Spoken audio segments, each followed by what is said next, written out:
Bakpao,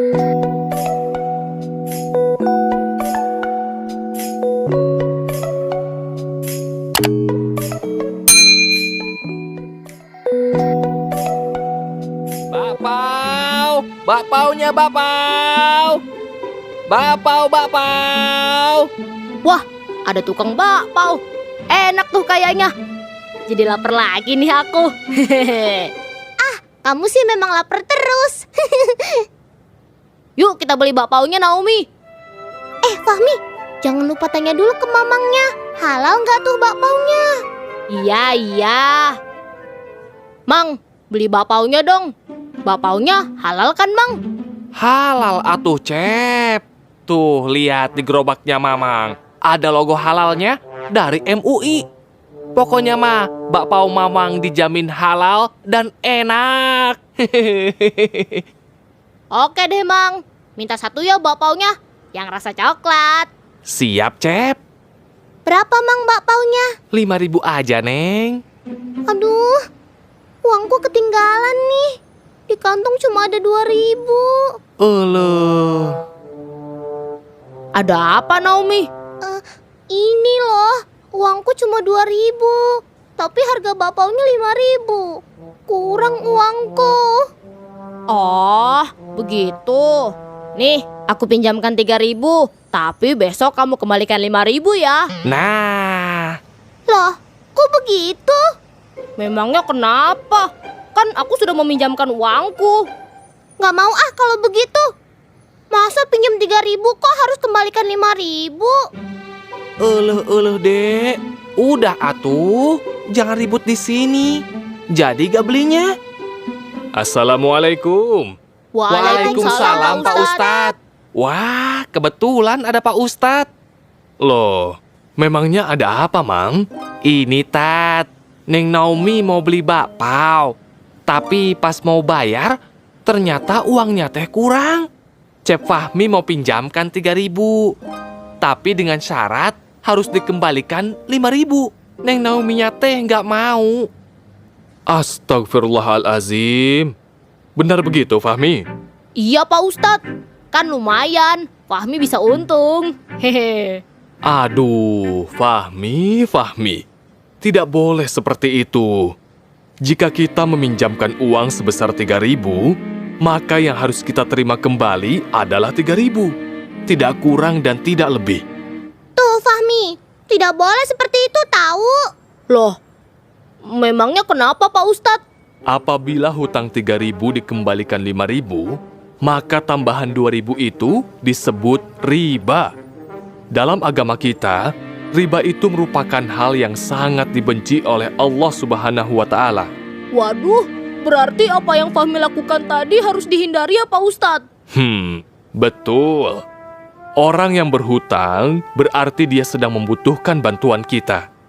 Karena itu, kita tidak boleh memberatkannya dengan hutang yang ditambah jumlahnya. Nanti Allah bisa tidak cinta lagi terhadap kita. Astagfirullahalazim. Hampir saja Allah marah sama Fahmi. Kalau begitu, ini uangnya Naomi. Kamu tidak usah kembalikan. Wah, beneran nih. Nah, kalau itu namanya sedekah.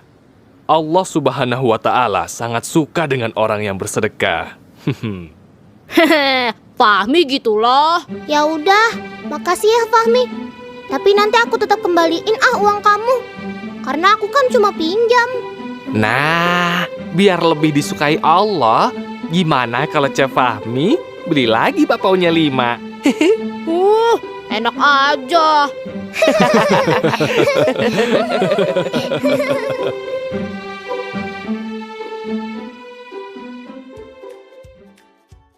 Assalamualaikum warahmatullahi wabarakatuh. Baiklah, saya akan menjelaskan mengenai pengertian riba. Riba berasal dari bahasa Arab yang artinya tambahan, ziyadah atau addition dalam bahasa Inggris yang berarti tambahan pembayaran atas uang pokok pinjaman. Sedangkan menurut istilah, riba adalah pengambilan tambahan baik dalam transaksi jual beli maupun pinjam meminjam secara batil atau bertentangan dengan prinsip muamalat dalam Islam. Nah, jadi itu pengertian riba secara bahasa dan secara istilah.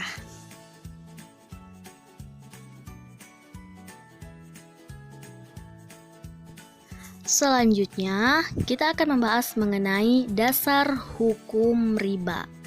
Innamal bay'u mislur riba wa ahallallahu al-bay'a wa harramur riba. Yang artinya, sesungguhnya jual beli sama dengan riba, padahal Allah telah menghalalkan jual beli dan mengharamkan riba. Quran Surah Al-Baqarah ayat 275. Nah, jadi riba itu hukumnya haram. Selanjutnya kita membahas mengenai macam-macam riba. Yang pertama adalah riba fadl. Riba fadl yaitu pertukaran antara barang-barang sejenis dengan kadar atau takaran yang berbeda. Dan barang yang dipertukarkan termasuk dalam jenis barang ribawi. Selanjutnya yang kedua, riba nasi'ah. Riba nasi'ah merupakan penangguhan, penyerahan, atau penerimaan jenis barang ribawi dengan jenis barang ribawi lainnya. Selanjutnya yang ketiga, riba qard. Riba qard yaitu suatu manfaat atau tingkat kelebihan tertentu yang diisyaratkan terhadap orang yang berhutang. Nah, jadi dia memberikan pinjaman atau memberikan hutang kepada orang lain tapi dengan syarat tertentu. Misalnya syaratnya adalah membayar lebih daripada uang yang dipinjam. Nah, itu termasuk dalam riba qard. Selanjutnya yang terakhir adalah riba yard. Riba yard adalah riba dalam jual beli atau yang terjadi dalam penukaran. Penukaran tersebut terjadi tanpa adanya kelebihan, namun salah satu pihak yang terlibat meninggalkan akad sebelum terjadi penyerahan barang atau harga.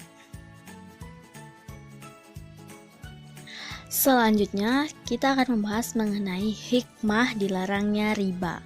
Yang pertama, menghindari tipu daya di antara sesama manusia. Nah, dengan kita mengetahui pengertian riba, macam-macam riba, maka kita bisa menghindari tipu daya di antara sesama manusia. Nah, selanjutnya yang kedua, melindungi harta sesama muslim agar tidak dimakan dengan batil. Yang kita ketahui bahwasannya riba itu adalah haram. Maka apabila kita mengambil harta dari riba itu, maka kita sama dengan memakan makanan yang batil. Nah, selanjutnya yang ketiga, memotivasi orang muslim untuk menginvestasikan hartanya pada usaha-usaha yang bersih dari penipuan. Nah, hikmahnya adalah kita dapat memanfaatkan harta-harta kita itu ke jalan atau berinvestasi dengan usaha-usaha yang bersih tanpa riba, tanpa penipuan. Selanjutnya yang keempat, menjauhkan orang muslim dari sesuatu yang menyebabkan kebinasaan. Karena kan pemakan riba adalah orang yang zalim dan akibat kezalimannya adalah kesusahan. Jadi orang yang memakan harta orang lain dalam bentuk riba, maka dia akan mengalami kebinasaan, kesusahan dan lain sebagainya yang akan datang menerpa dirinya. Nah, maka lakukanlah hal-hal yang baik. Selanjutnya yang kelima, membuka pintu-pintu kebaikan di depan orang muslim agar ia mencari bekal di akhirat. Artinya bahwasanya kita dapat menunjukkan yang kita lakukan di dunia ini adalah untuk kita mencari bekal di akhirat. Maka janganlah lakukan hal-hal yang bersifat riba atau memberikan pinjam meminjam karena riba atau dan lain sebagainya, karena yang kita lakukan di dunia ini adalah sebagai bekal untuk kita di akhirat. Maka manfaatkan waktu kita untuk hal-hal yang baik. Nah, Selanjutnya yang keenam, rajin mensyukuri nikmat Allah Subhanahu wa taala dengan cara memanfaatkan untuk kebaikan serta tidak menyia-nyiakan nikmat tersebut. Nah, hikmahnya dilarangnya riba itu kita dapat mensyukuri nikmat Allah Subhanahu wa taala. Baik itu pemberiannya besar maupun kecil, semuanya kita syukuri. Nah, selanjutnya yang terakhir adalah melakukan praktek jual beli dan utang piutang secara baik menurut Islam. Hikmah dilarangnya riba itu adalah agar kita dapat mempraktekkan jual beli dan hutang piutang itu sesuai dengan syariat Islam tanpa mengharapkan imbalan ataupun hal-hal lainnya, karena kita tahu bahwasanya segala yang kita lakukan itu adalah bekal untuk kita di akhirat. Maka kita tidak akan berani untuk melakukan riba dan lain sebagainya yang dapat membuat kita terjerumus kepada hal-hal yang dilarang oleh Allah Subhanahu wa taala. Nah, jadi itu tadi pengertian macam-macam hukum dan juga hikmah dilarangnya riba. Nah, di sini saya akan menyimpulkan bahwasanya riba adalah pengambilan tambahan baik dalam transaksi jual beli maupun pinjam meminjam yang bertentangan dengan prinsip muamalah dalam Islam. Sedangkan macam-macamnya ada riba fard, ada riba nasiah, ada riba qard dan juga ada riba yard. Sedangkan hukum daripada riba itu sendiri adalah hukumnya haram. Nah, cukup sekian penjelasan mengenai materi riba. Sudah saya simpulkan juga. Semoga ilmunya bermanfaat bagi kita semua. See you next time. Wassalamualaikum warahmatullahi wabarakatuh.